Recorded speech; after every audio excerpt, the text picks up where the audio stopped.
Bonsoir. L'association de protection de la nature Natagora ne décolère pas les propriétaires d'un parc. Aujourd'hui, les nouvelles voitures sont quasiment toutes équipées de contrôleurs de vitesse. Mais attention, le cruise control peut avoir des effets pervers. Les conducteurs placent trop souvent la limite au-delà des 120 km/h autorisés. C'est d'autant plus dangereux que la capacité de réagir est 2 fois plus lente. Jennifer Istas.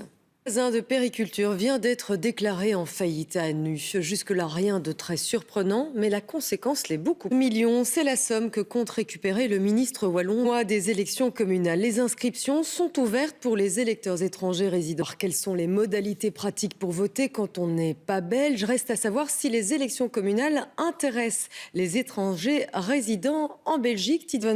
Et à ce sujet, on a appris aujourd'hui qu'un diplomate belge était expulsé de Russie. Une décision qui fait suite à l'expulsion par la Belgique d'un diplomate russe la semaine dernière.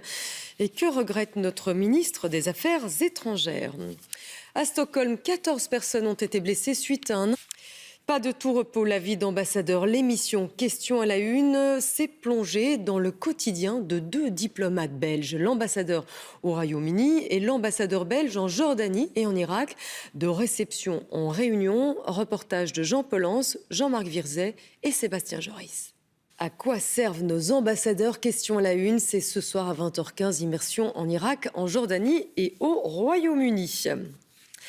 C'est l'escalade entre Pékin et Washington. La Chine a décidé de jouer la surenchère dans le conflit commercial qui l'oppose avec les États-Unis. Elle va taxer plus de 120 produits américains pour arriver à un montant annuel de 50 milliards de dollars. Philippe Antoine. Hier, au siège de YouTube, près de San Francisco, une femme a blessé. Précisément aujourd'hui que l'Amérique rend hommage à Martin Luther King, assassiné. Spotify, le numéro 1 mondial de la musique en streaming. Aucun doute, l'un des buts qui entrera dans l'histoire. Un retourné acrobatique de Cristiano Ronaldo hier dans le goal du gardien Buffon qui n'a rien pu faire.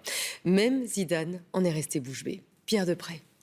Le Grand Prix de l'Escaut a d'abord été marqué par un incident rare. La journée de demain va démarrer sous la grisaille avec quelques précipitations littorales.